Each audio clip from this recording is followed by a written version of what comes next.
Salut à tous, épisode 2 du challenge MBKJK sur NBA 2K19 avec donc ce petit défi que je me suis lancé de réunir en MyGM et en difficulté Superstar et en commençant à l'été, donc à l'intersaison 2018, sans prendre une franchise déjà prise ni une franchise trop facile, essayer comme ça de réunir 5 joueurs particuliers, 5 joueurs qu'on a déjà vu à l'épisode précédent, donc Myles Turner, Ben Simmons, Kawhi Leonard, Justice Winslow et Chris Dunn, avec une petite contrainte morale de trade, c'est-à-dire qu'on veut quand même pas qu'il se passe totalement n'importe quoi. Mais après vous allez voir que ça va être délicat en fait, et puis il faut voir aussi où est-ce qu'on place le curseur. Comment on fait pour obtenir des assets? Voilà, comment on fait pour avoir des assets? Ça va être vraiment la question flagrante, aussi gagner un titre. Ça, vous vous en doutez.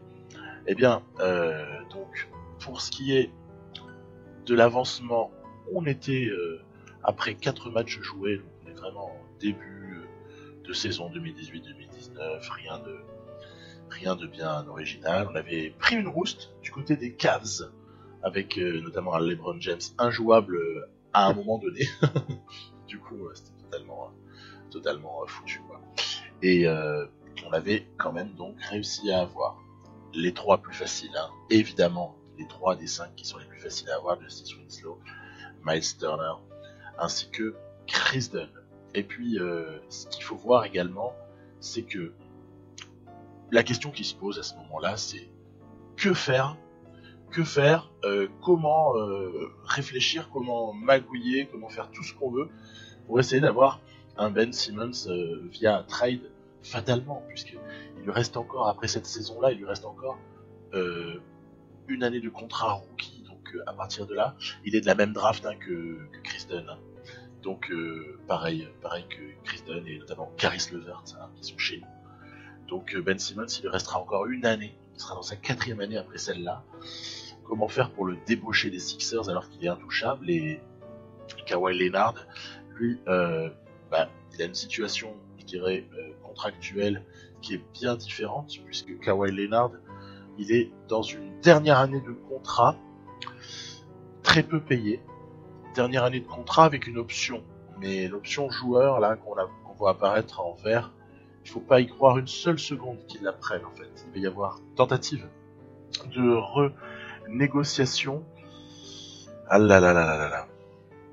Il y a quelque chose de délicat dans tout ça, parce que s'il re-signe aux Spurs, mamma mia, ça va être tendax, ça va être super tendu, donc il va falloir suivre ça de près, et donc se dire que comment faire pour mettre en place une stratégie pour avoir des assets, c'est-à-dire comment avoir des pièces à échanger, qu'est-ce qui va valoir le coup, qu'est-ce qui va pas valoir le coup. Alors, je vais vous donner mes conclusions. J'ai un peu réfléchi. J'ai pris le poème dans tous les sens.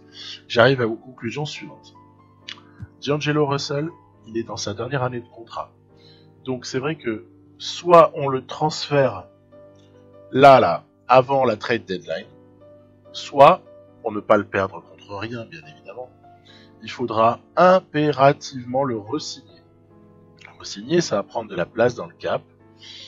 Et je pense qu'en fait, il y a intérêt à le re-signer. Pourquoi? Il est à 84 d'overall, il a 22 ans. Il y a moyen de le monter à 88 minimum, hein. Et à ce moment-là, il constituera sûrement une super monnaie d'échange. En tout cas, encore meilleure que celle qu'il peut constituer à ce stade-là. Donc, pour Russell, je me dis, je garde jusqu'à l'opportunité d'avoir Leonard ou Ben Simmons dans un trade qui inclurait tout le monde. Évidemment, c'est pas du poste pour poste, on s'en doute. Myles Turner, il va juste s'agir de le prolonger. Voilà. Draft 2015, hein, donc il arrive en fin de contrat rookie. Il va falloir prolonger Myles.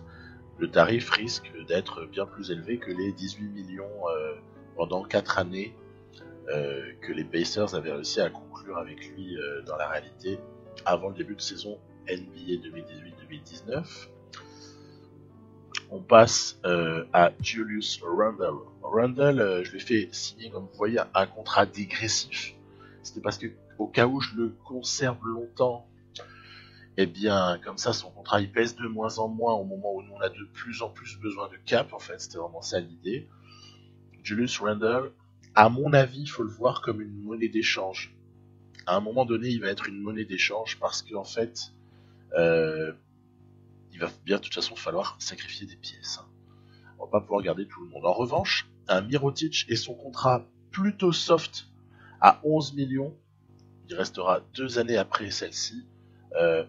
Je pense que c'est plus un type de joueur sur lequel on peut peut-être espérer, je ne dis pas que ça va être possible, on peut espérer conserver pour avoir par exemple un super joueur de banc ou alors quelqu'un qui vient compléter notre 5 tant qu'on n'a pas réuni les 5 visés.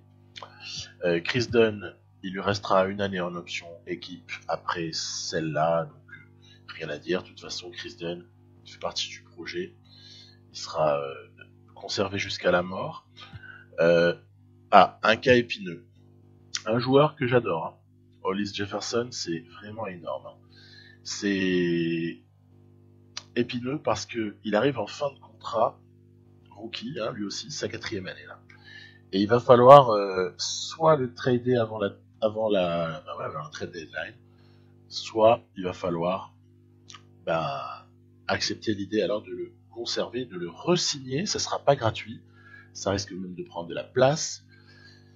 Re-signer et voir s'il y a progression suffisante. En gros, le calcul, c'est est-ce que le 78 à 23 ans, 78 overall à 23 ans, pourra être beaucoup amélioré jusqu'à 25 ans, par exemple, jusqu'à faire partie d'un trade qui puisse intéresser les Spurs ou les Sixers. Voilà, c'est vraiment ça. Donc, Hollis Jefferson, il y a un petit point d'interrogation à ce niveau-là. Ensuite, Caris LeVert, c'est comme Chris Dunn, c'est comme Ben Simmons, ils ont encore une année en option équipe derrière celle-là, donc s'il s'avère être mécontent par la suite, il faudra réfléchir. Mais à part ça, il peut rester encore avec nous pour faire partie d'un futur trade.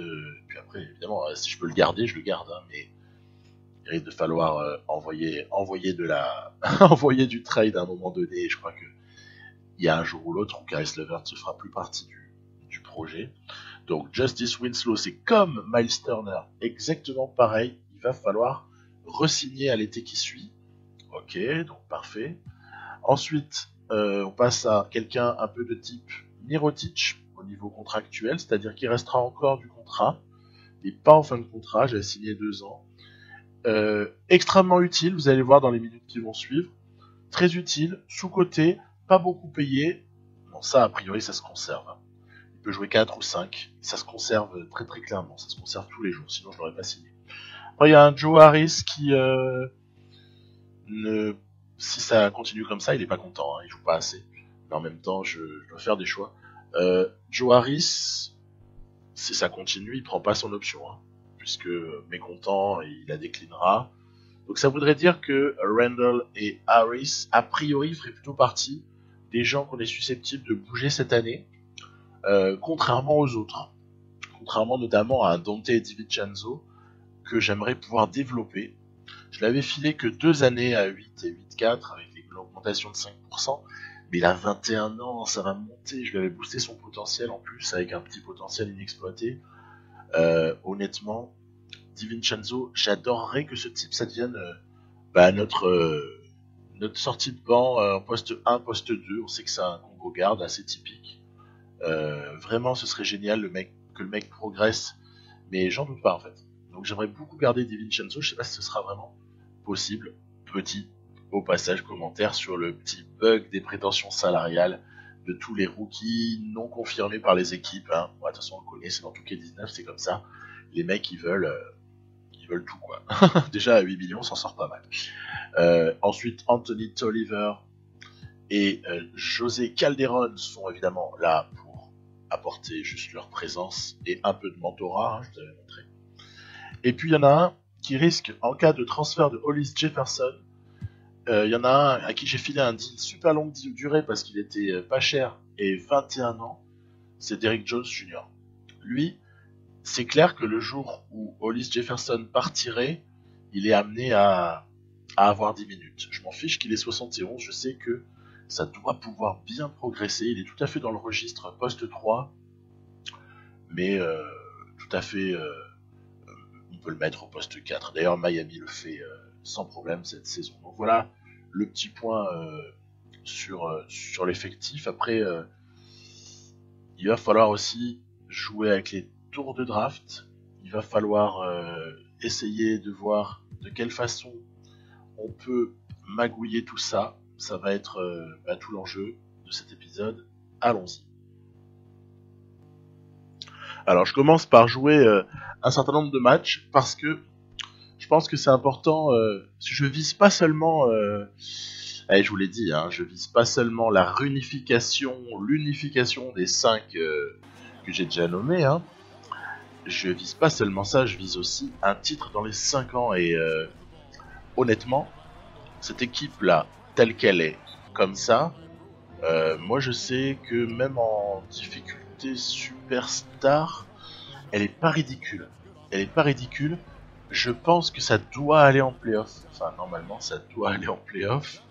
Je vais tout faire pour, en tout cas, voilà. Je vais vraiment essayer d'aller en playoff avec cette équipe-là.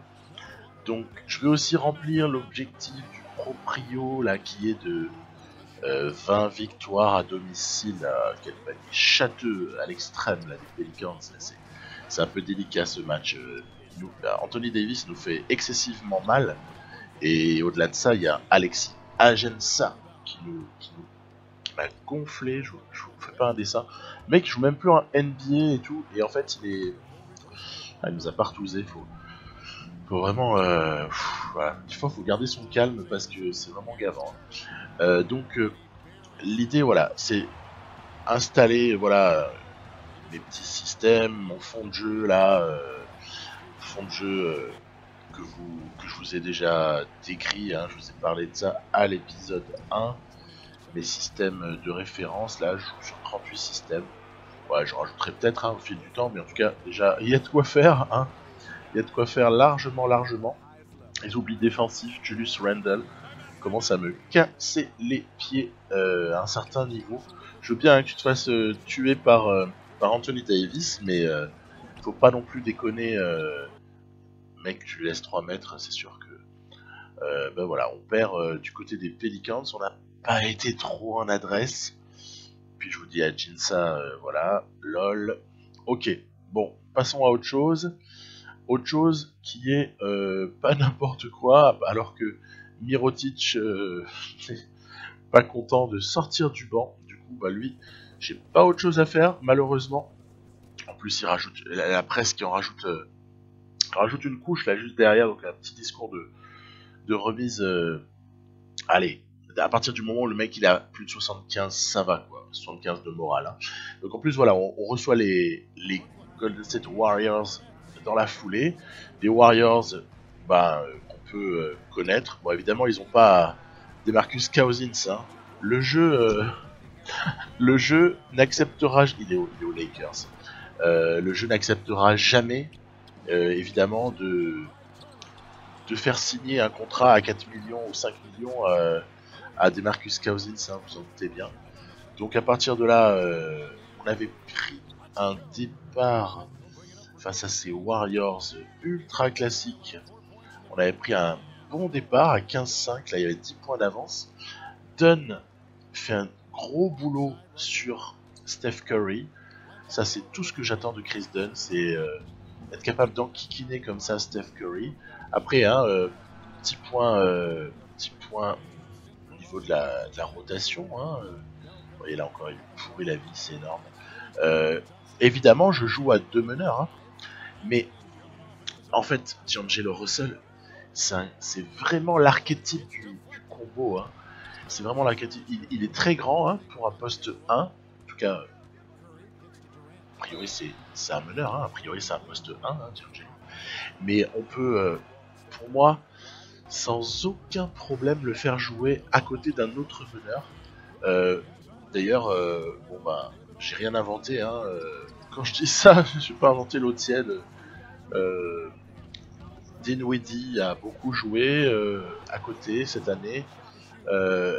Même un Shabazz Napier parfois a eu des séquences à côté de D'Angelo Russell. Donc visiblement, Kenny Atkinson pense aussi ça. Donc moi ça me va. Si un mec qui fait référence comme ça fait quelque chose, moi je me gêne pas pour le faire aussi. Donc D'Angelo, poste 2, ça me choque pas. Après il a 10 minutes au poste 1, en fait, parce que Dunn et Russell se partagent les minutes au poste 1. Le plus-minus dégueulasse de certains. Aïe aïe aïe aïe aïe. Bref, on a existé pendant 3 quarts-temps et demi, en fait, face à cette équipe des Warriors, et puis après ça a été beaucoup plus délicat.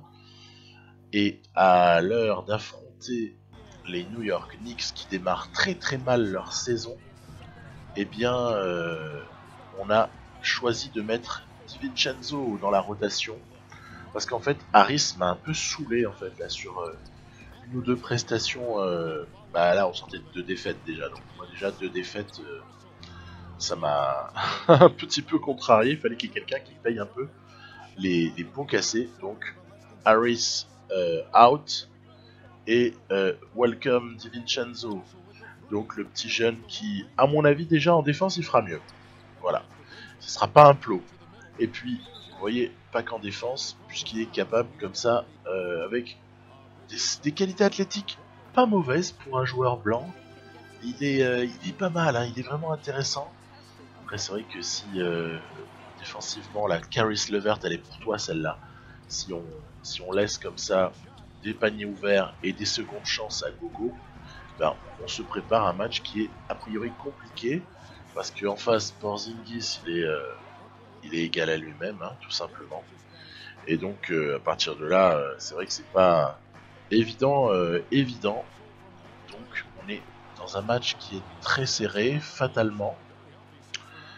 Que dire donc sinon que, comme je vous le signale avec les passes longues là, qui sont lol quoi, qui sont indéfendables, hein. Par moments il y a des séquences comme ça qui sont indéfendables. Counter, Porzingis nous auront vraiment fait beaucoup de mal. Après il y a quand même heureusement la petite valeur sûre D'Angelo qui va comme ça nous plier le match sur la toute fin. Donc à ce stade, et avant de continuer à reparler de la stratégie là que j'envisage, petit point système. Hein, je vous disais que je joue ces matchs pour mettre en place des trucs. Donc je teste tous mes systèmes. Alors, évidemment, par moment, vous avez constaté par vous-même, hein, que c'est plus sur du pick and roll, hein, que je m'en sors dans des moments un peu délicats, mais quand même, il y a pas mal de systèmes. On avait vu juste un en loop là juste avant. Le 5-through, il est génial. J'en parlais dans un épisode avec les Spurs il n'y a pas si longtemps que ça. Ça, c'est dès qu'on a des shooters à mi-distance. Et on en a, donc il faut l'exploiter. Regardez pour Mirotic. Alors là, c'est raté. Il y a plein d'autres moments dans les matchs où ce shoot ouvert comme ça en tête de raquette, on se le procure. Et celui-là, donc, de système, il est génial. Après celui-là, le Punch 5 Hands Fist 2, il est, ouais, moi je trouve très utile pour créer une mismatch. Alors vous avez vu là, on l'a pas créé notre mismatch, mais 2 fois sur 3 vous allez la créer. Et puis si vous la créez pas, bah, y avait la solution fade away comme j'ai fait juste là. Après la bonne vieille valeur sur le quick 3 rip floppy. Alors celui-là, il provoque des shoots ouverts à 3 points. J'avoue que par moment j'en use et j'en abuse, parce que vraiment il est énorme, hein. Vous avez comme ça Mirotic. Pourquoi Mirotic précisément? Parce que bien souvent en NBA, bon, évidemment, faut pas jouer contre Anthony Davis, hein, mais quand vous jouez contre des postes 4 qui défendent pas des masses, et c'est quand même bien souvent le cas, vous en avez dans beaucoup d'équipes, hein, et ben c'est pas mal du tout de provoquer un système à 3 points comme ça en floppy pour un shooter qu'on a au poste 4. Il faut profiter de notre avantage d'avoir un stretch 4 en la personne de Mirotic, qui est quand même un des stretch 4 de la ligue les plus sous-cotés, et qui en fait franchement peut apporter au niveau des points. Alors lui aussi c'est un plot en défense, je dis pas le contraire, mais essayons au moins de l'exploiter offensivement, comme ça on sera content de l'avoir sur le terrain, même si à des moments il nous coûte des trucs défensivement. Bon, on continue à dérouler, j'ai une petite séquence de matchs là que je veux gagner parce qu'ils sont à domicile, donc il faut s'accrocher. Pistons, c'est chiant à jouer, mais il faut faire avec. Pourquoi est-ce que c'est notamment super pénible à jouer? Bah, c'est pas du tout à cause de Bullock, hein, qui est bien sympathique, le Bullock, j'ai rien à dire. Non, celui qui est vraiment lourd et limite dégoûtant, c'est l'ami Blake Griffin. Bon, pas que j'aime pas Blake Griffin, mais je trouve que au bout d'un moment, trop c'est trop, et il y a pas mal de séquences sur lesquelles il est mais supra inarrêtable. On dirait en tête au complot en fait. Donc ouais, c'est un peu gonflant. C'est un peu gonflant. Faut pas. On peut pas dire le contraire quoi. Regardez par exemple là, il y a Julius Randle il se fait tuer par Griffin quoi. Alors qu'au niveau de l'impact physique, on pourrait attendre un peu autre chose de Julius. Après, c'est aussi le truc d'avoir commencé le MyGM en été 2018. Hein. C'est que Julius Randle, il n'a pas du tout la même valeur que ce qu'il aurait si on le commençait avec les valeurs mises à jour de Touquet, quoi. Donc fin de match super serré. On a vu que ouais, il se prend pour un autre. Le mec s'est pris pour Steph Curry. Heureusement, il y a Miles Turner qui fait le taf derrière et Justice aussi qui va nous nettoyer tout ça. Donc c'est dur, c'est dur. Turner a été capital, les qualités défensives de certains également, et on arrive comme ça à arracher ce match. Mais franchement, c'est jamais une partie de plaisir. Quand je démarre contre les Pistons, je me demande toujours si Blake Griffin va mettre 60, 50 ou seulement 40 points, quoi. C'est pour vous dire le délire. Là, il y en a mis 52, bon ok. Et à la limite, on a partagé les rebonds, ce qui est déjà une très très bonne chose face à cette équipe-là, parce que sinon il y a vraiment moyen de se faire tuer aussi à ce niveau-là. Hop, le petit signature move de James Harden. On a une réception là de Houston là qui est sympathique. Houston pas imprenable, même si le début de match il est pas à notre avantage du tout. Houston n'est pas imprenable pour peu qu'on joue sur les forces. Regardez par exemple, ils ont un poste 4 qui est pour moi une cible, c'est Teletovic. Voilà. Donc ça je cible en attaque. Ils ont aussi un poste 3 qui est Omri Caspi. Et par moment le backup de de Chris Paul qui a fait un super match. Le backup lui il est pas très très bon. C'est Lawson, Ty Lawson. Donc pareil, il faut cibler en fait. Donc, moi je cible beaucoup les joueurs plus faibles, quitte à souffrir un peu plus quand les stars jouent leur partition. On est à plus 7 là, à 2 minutes de la fin. Passe indéfendable de James Harden pour Néné. Ok, c'est cool. Il y a comme ça des séquences qui sont totalement indéfendables. Bah, il vaut mieux pas s'énerver et se concentrer sur le prochain ballon en attaque en fait. Hein, c'est vraiment ça. Par des Chris Paul. Et non, t'as Chris Dunn en face, gros. Dès que tu t'écartes, défense extérieure de Chris Dunn, c'est un véritable verrou à lui tout seul. Et Justice va nous libérer là en donnant 2 possessions d'avance. Derrière, pour une fois, jolie contestation. Enfin, encore une jolie contestation. J'avais mis Winslow sur le dos de James Harden parce que je sais qu'il est à même de lui pourrir la vie. Donc voilà, on n'a pas été trop mauvais. Je suis assez content de ce match-là. De toute façon, même la défaite contre les Warriors, elle était pas décourageante. Donc cette équipe joue bien. Cette équipe est pas mauvaise. Et là, je me dis, le tour de draft, premier tour, le best of Miami et Brooklyn, il va pas être intéressant parce que Miami commence pas mal. Et donc je cherche autre chose, et nous aussi. Et je cherche autre chose. Je vais toquer à la porte des Pacers, voir si celui que je leur avais refilé, le best of Phoenix et Lakers, est-ce qu'on pourrait pas le récupérer en balançant du second tour de draft là, pour arroser un peu? Et oui, ça marche. Donc on se retrouve avec un choix là que je vais espérer utiliser comme asset prochainement, qui est le meilleur entre les deux tours des Lakers et Suns à venir. Ce qui est pas mal du tout, parce que si une de ces deux équipes-là passe un poil à travers, ça peut faire du top 5 à la prochaine draft. Et puisqu'on parlait d'assets, il y a les tours de draft, mais un excellent rookie, ça peut être aussi un asset incroyable, dans la perspective d'essayer de choper Simmons et Leonard. Enfin, en tout cas, on va commencer par l'un des deux plutôt que commencer tout de suite à parler des deux à la fois. Mais voilà, je sais pas moi, je dis ça totalement au hasard. Si on attrape un Zion Williamson, ben oui, ben voilà. Si on attrape Zion Williamson, Zion, ça va être une pièce de choix au niveau d'un trade pour, je ne sais pas, par exemple, obtenir Ben Simmons.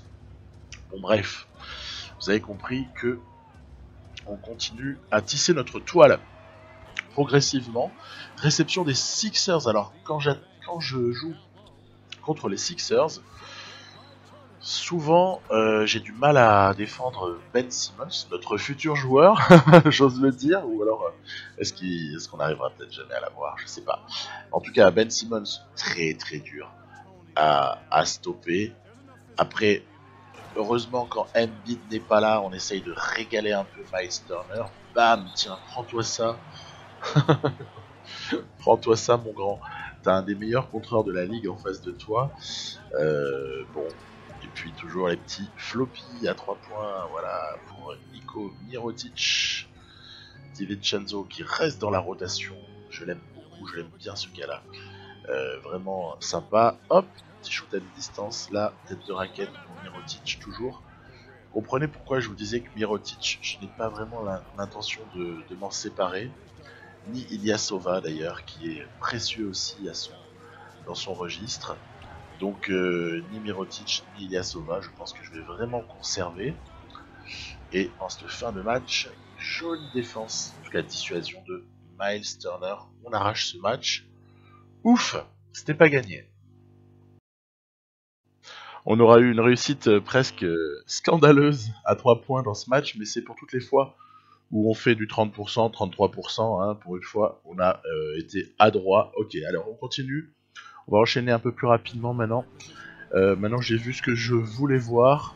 Plus besoin de jouer. Et puis en plus, de toute façon, ça prend trop de temps. Et puis ça fait trop de temps en vidéo. Il y a une fin de match du côté de Phoenix. Je peux quand même pas m'empêcher de rentrer. Parce que Phoenix, on possède le best entre Lakers et Phoenix. Donc premier tour 2019. Donc on a intérêt à leur infliger une défaite en fait. On prêche. En fait, on a intérêt à gagner pour nous, et puis on a aussi intérêt à les faire perdre. Donc, bah voilà, D'Angelo Russell et Winslow et compagnie auront fait le boulot évidemment avec un Dunn pourtant qui s'était fait fold out avant même que je rentre en jeu. On voit que NS Kanter nous est proposé à la place de Caris LeVert. Alors, si c'est NS Kanter plus premier tour de draft, moi ça me va. Mais il faut voir ce que les Knicks pourraient vouloir en contrepartie. Je peux déjà vous dire une chose, c'est qu'ils sont gourmands. J'ai regardé. Après, vous savez quoi? Je multiplie pas trop les tentatives de trade parce que ça baisse le moral de certains de mes joueurs. Il y en a un qui est particulièrement susceptible, c'est D'Angelo Russell. Alors lui, à peine on fait un trade, on fait n'importe quoi. À peine on sonde le marché pour un joueur qui n'est pas lui, hein, de type, je sais pas, moi je sonde pour Joe Harris, et puis on me propose un mec insignifiant au poste de meneur de jeu à 72, quoi, pour schématiser. Oh là là, tout de suite, D'Angelo Russell a l'impression qu'on veut transférer quelqu'un à son poste et tout. Bref, voilà quoi. Olenek, ça m'intéresse pas non plus. En fait, pourquoi est-ce que l'IA s'acharne actuellement à nous faire des offres concernant Caris LeVert? C'est parce qu'il est mécontent. Il est mécontent. Il a 78 d'overall. Alors que là, il y avait quand même un magnifique moment de touquet entre Jimmy Butler ailier fort et Andrew Wiggins pivot. Je crois que là, sur les simcasts, on touche le fond à des moments. Au niveau de la gestion du truc. Encore une défaite, ça me plaît pas beaucoup. On est allé un petit peu abîmer notre joli bilan à l'ouest. En plus, dans la foulée, on se fait taper à la fin. Je suis pas rentré, j'aurais dû. J'aurais dû rentrer contre Washington. Bon, tout ça pour dire que ouais, il est susceptible, hein, le D'Angelo. Hein. C'est un diamant, hein, un diamant brut. On a du boulot. Il va falloir le polir pour pouvoir en faire un jour une monnaie d'échange phénoménale. Mais regardez la séquence Benny Hill là, Benny Hill, hop là, et puis évidemment Benny Hill, ça se termine toujours contre vous. Voilà, hein, donc j'aurais pu mettre la petite musique là. Regardez, c'est pas fini. Vous allez voir, il y en a encore un qui est pas mal là. Il y en a un qui est vraiment pas mal. Regardez, ballon volé. Oh mais non, on passe décisif, bien sûr. Et Bam Adebayo qui s'est pris pour Kevin Durant avec le finger roll. Bon, c'est pas grave. Miami, de toute façon, ils sont en chaleur là en ce début de saison. Donc c'est pour ça que je suis assez content d'essayer de leur tenir la dragée haute. Joli Dragic par contre là rien à dire. C'est pas Benny Hill. Et puis derrière, shoot désespéré de Josh Johnson. Et puis, on va même pas aller marquer. Voilà. On n'a pas besoin. Il suffisait que le temps s'écoule. Donc voilà, on va prendre celui-là. On avance petit à petit. Je vise en fait le 16 décembre, le 15-16 décembre. Ah oui, il y a un mauvais moment à passer, c'est cette blessure de Rondae Hollis Jefferson. Alors ça c'est embarrassant, puis en même temps du coup je me dis ok, on va filer un poil plus de minutes à Ilyasova, DiVincenzo et Jones Junior. Bah Jones comme ça il va pouvoir un peu jouer. Comme ça on saura en fait si on peut transférer Hollis Jefferson ou si ça altérerait vraiment nos perfs quoi, et qu'on deviendrait vraiment notoirement moins bon. En fait, je suis pas sûr. Je suis pas sûr qu'on soit moins bon avec Jones qui prend 15 minutes. En gros, si on absorbe les minutes de Hollis Jefferson sur voilà un peu d'Ilyasova, un peu de Jones, un peu DiVincenzo, voilà, en bougeant un peu certains joueurs au niveau des postes, je suis même pas sûr qu'on soit moins fort en fait, parce que Hollis Jefferson, moi je l'aime beaucoup, mais c'est pas quelqu'un qui va beaucoup conditionner le jeu au niveau offensif, et puis défensivement je trouve qu'il est un peu sous-noté. Il est sous-noté à ce stade-là, alors qu'en fait on sait qu'en NBA, quand il y a Rondae Hollis Jefferson qui défend sur quelqu'un, on voit là que là il y a des tours de draft qui peuvent être intéressants, mais pour le moment Phoenix est quand même avant-dernier à l'ouest, donc je laisse. Ouais, Hollis Jefferson c'est quand même quelqu'un qui défend bien quoi, hein, normalement. Hein. Et en fait on s'aperçoit que là il est peut-être un poil sous-côté. C'est pas bien grave, donc c'est pour ça, si je vois qu'au retour de sa blessure, déjà à 4 à 6 semaines, fracture main gauche, hein, c'est embarrassant, il reste plus que 2 à 4 semaines, mais c'est embarrassant comme blessure, parce que autant il perd en overall, hein, autant il revient, il est à 1 ou 2 de moins. Hein. Donc bon, c'était pas vraiment la meilleure des nouvelles pour nous. Tiens, on va taper les Sixers, ça fait 2 fois qu'on les prend. C'est vraiment solide, hein, franchement. Russell, il est en chaleur totale. La foulée, on reçoit les Wizards. Attention, on est à domicile. Barclays Center, je rentre. Puis, pour couper la contre-attaque, je suis allé bêtement faire faute sur John Wall, mais en fait, je savais pas que c'était la 6ème de Chris Dunn. Alors, c'est vrai que c'est un peu embarrassant, parce qu'en fait, Chris Dunn, c'est un peu je dirais la tête de proue de notre défense. Du coup, quand il sort, bah, je suis un peu embarrassé. Je fais un peu de Levert, j'ai un peu fait du DiVincenzo. À un moment donné, il y a même Lia qui a fait défiler tout le monde. Elle m'a même mis Jones Junior à la place sur le poste de meneur. Il y a des trucs bizarres.